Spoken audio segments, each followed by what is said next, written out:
नमस्कार, मी प्रतीक्षा. DNA मराठीमध्ये आपलं स्वागत. दिल्लीतील जंतर मंतर येथे सुरू असलेल्या पेपर फुटी विरोधात आंदोलनाला पाठिंबा दर्शवत राष्ट्रवादी काँग्रेस शरदचंद्र पवार पक्षाच्या वतीनं आज अहिल्यानगर जिल्हाधिकारी कार्यालयावर निषेध मोर्चा काढण्यात आला. खासदार निलेश लंके यांच्या मार्गदर्शनाखाली आयोजित या मोर्चात पक्षाचे पदाधिकारी, कार्यकर्ते, विद्यार्थी तसेच विविध क्षेत्रातील नागरिक मोठ्या संख्येने सहभागी झाले होते. महानगरपालिका परिसरातून मोर्चाला सुरुवात करण्यात आली. त्यानंतर घोषणाबाजी करत मोर्चेकरी जिल्हाधिकारी कार्यालयावर धडकले. यावेळी आंदोलकांनी पेपरफुटीच्या वाढत्या घटनांमुळे लाखो विद्यार्थ्यांच्या भविष्याशी खेळ होत असल्याचा आरोप करत केंद्र सरकार विरोधात जोरदार घोषणाबाजी केली. जिल्हाधिकारी कार्यालयासमोर झालेल्या आंदोलनामध्ये केंद्रीय शिक्षण मंत्री धर्मेंद्र प्रधान यांच्या राजीनाम्याची मागणी करण्यात आली. तसेच पेपर फुटीच्या सर्व घटनांची निष्पक्ष व सखोल चौकशी करून दोषींवर कठोर कारवाई करावी.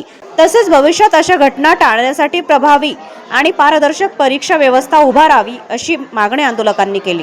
दरम्यान आंदोलन सुरू असतानाच केंद्रीय शिक्षण मंत्री धर्मेंद्र प्रधान यांनी आपल्या पदाचा राजीनामा दिल्याची घोषणा करण्यात आली. त्यामुळे आंदोलनस्थळी उपस्थित कार्यकर्त्यांमध्ये समाधानाचं वातावरण निर्माण झालं होतं. भारताचं उद्याचं भविष्य म्हणून ज्या पिढीकडे पाहतो ती पिढी म्हणजे युवक पिढी, आणि त्याच युवक पिढीवर जर अशा पद्धतीने जर अन्याय अत्याचार होत असेल तर ते एकदम लांछनास्पद गोष्ट आहे. तुम्ही पाहिलं असं नीट सारखी परीक्षा, जे मुलं वर्ष 2 वर्ष 3 वर्ष अभ्यास करतात आणि कुठेतरी नीटची परीक्षा दिल्यानंतर त्या परीक्षेमध्ये पेपर फुटीमध्ये घोटाळा होतो आणि तो घोटाळा झाल्यानंतर 22 विद्यार्थ्यांनी आत्महत्या केली. 22 विद्यार्थ्यांनी आत्महत्या केली. त्याचबरोबरीने महाराष्ट्रामध्ये सुद्धा तुम्ही पाहिलं असेल टीईटीचा पेपर फुटला.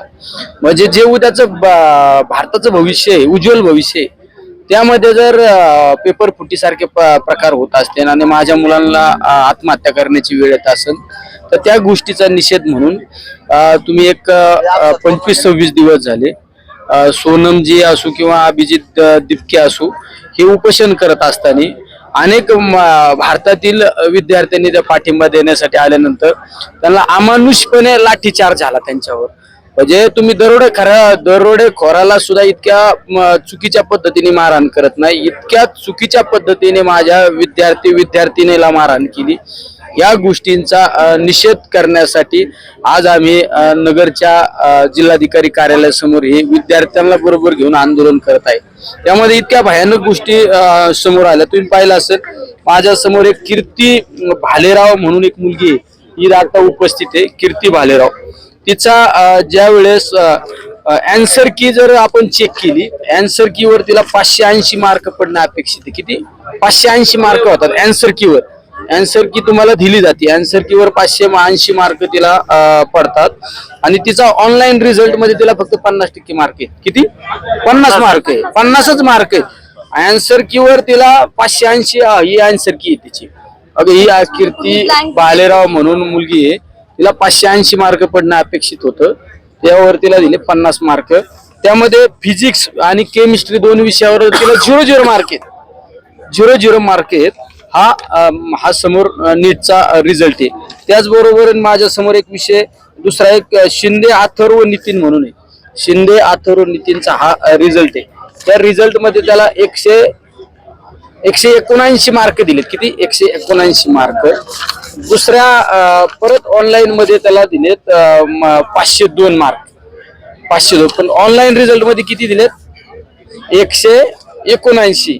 त्या मुलाला सुद्धा 179 मार्क. त्याची अँसर की जर चेक केली तर त्याला अँसर कीवर त्याचे मार्क होतात 502 मार्क. अँसर कीवर 502 मार्क होतात. आता जर उद्या नीट सारख्या विभागाला जर जाब विचारायला प्रयत्न केला तर तिथं ह्या विद्यार्थ्यांना उभा सुद्धा केलं जात नाही. म्हणजे या मुलांना आत्महत्या केल्याशिवाय पर्याय नाही ना. आत्महत्या या गोष्टीला जबाबदार कोण आहे? सरकार आहे.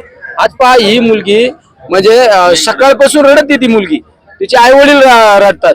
तिला 580 मार्क आहे. 580 मार्क तिला दाखवले किती? 50 मार्क. अँसर कीवर किती मार्क आहेत? 580. फिजिक्स सारखा विषय असो, केमिस्ट्री सारख्या विषयावर 0 मार्क आहे.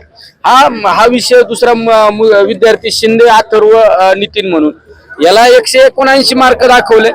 याला 179 मार्क ऑनलाईन वर आणि त्यांच्या अँसर कीवर 502 मार्क पडणं अपेक्षित आहे. जर अशा पद्धतीने जर घोटाळा होत असेल तर या विद्यार्थ्यांच्या मागण्या सुद्धा किती माफक आहे पाहिलं ना.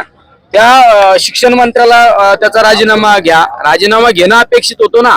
मोदी साहेबांनी ते 2014ला स्वप्न दाखवले.